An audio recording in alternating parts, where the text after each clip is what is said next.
Obrigado, senhor presidente. Tentarei ser o mais breve possível.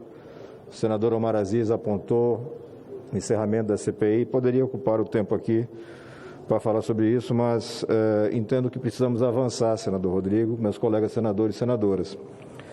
Precisamos tratar de temas como teto de gastos, o novo Auxílio Brasil, o novo Bolsa Família, tanto faz o nome que se dê a esse programa tão essencial, responsabilidade fiscal, pagamento de precatórios.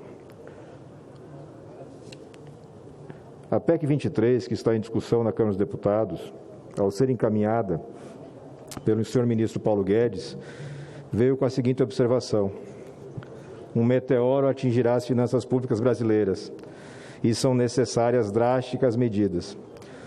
Passados 3 meses dessa fatídica exposição do ministro Guedes, já se sabe que não existia nada de imprevisível no aumento das condenações judiciais. As informações constantes do anexo de riscos fiscais do Balanço Geral da União já apontavam que esse aumento de despesa, com volume de precatórios acima da média, era absolutamente previsível e demandava medidas de gestão. Essas medidas de gestão, senhor presidente, não aconteceram. O que o Executivo propôs, e não há como utilizar outra palavra, foi um calote. Um calote acrescido de um aumento desnecessário no teto de gastos.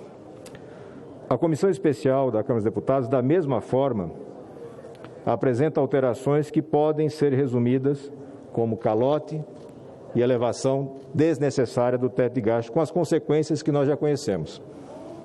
É nítido que nenhuma dessas soluções atinge o objetivo de melhorar a gestão das condenações judiciais, reduzindo gastos públicos com essa despesa. Pelo contrário, a proposta do Executivo e a proposta aprovada na Comissão Especial induz um acréscimo, uma evolução, um aumento do estoque de dívida, um empurrar infinito de dívidas para gestões e gerações futuras, atacando todos os fundamentos de uma boa política fiscal. Mas é preciso, senador Rodrigo, colega Ariovisto, tão dedicado ao tema da economia, é preciso apresentar soluções.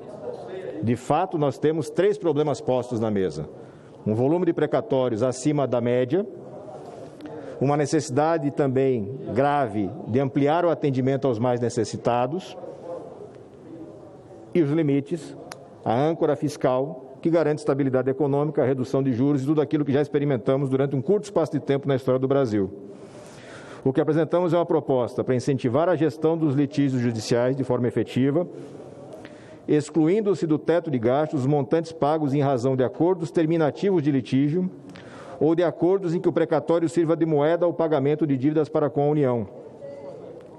Aplicada essa adequação ao orçamento de 2022, espera-se a responsável criação de margem fiscal de cerca de 29 bilhões de reais, tamanho suficiente para a assunção das meritórias despesas de transferência social, necessárias, indispensáveis no contexto de pós-pandemia de Covid.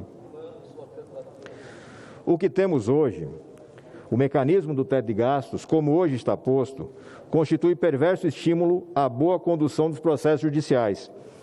Falando em português comum, o ente público é tentado, se inclina no sentido de postergar o andamento, retardar o pagamento. O precatório, para quem nos acompanha, para tentar ser bem objetivo, nada mais é que aquela dívida do Estado para com o cidadão que atravessou todo um andar, uma via crucis de um processo longo judicial e que só depois de tanto tempo tem direito de receber. É preciso mudar essa regra, mudar essa realidade,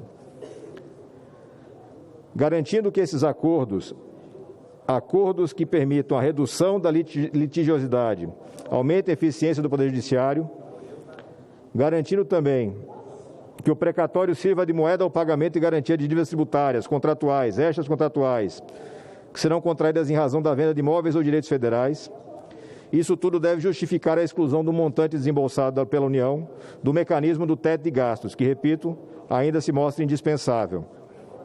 De fato, seria um erro interpretar essas despesas como gastos, quando são muito mais bem apreendidos, assim como as compensações tributárias, pelo lado do seu efeito sobre a arrecadação de recursos. A presente emenda que apresentamos também torna explícita E aí, senhor presidente, talvez seja o ponto mais relevante, que os precatórios que têm por base transferências constitucionais que já não estão sujeitas ao mecanismo do teto, os precatórios também, da mesma forma, devem ficar excluídos deste teto. Despesa como CEFEM, FPM, FPE, Fundeb.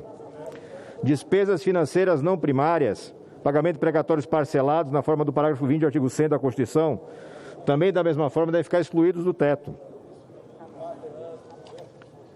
E, por fim, senhor presidente, para endereçar esse terceiro e último problema, a necessidade de revisar em algum momento o teto de gastos, o que a proposta que apresentamos encaminha é no sentido de que essa revisão possa ser apresentada por cada presidente da República no primeiro biênio de sua gestão, para fugir da tentação eleitoreira evidente.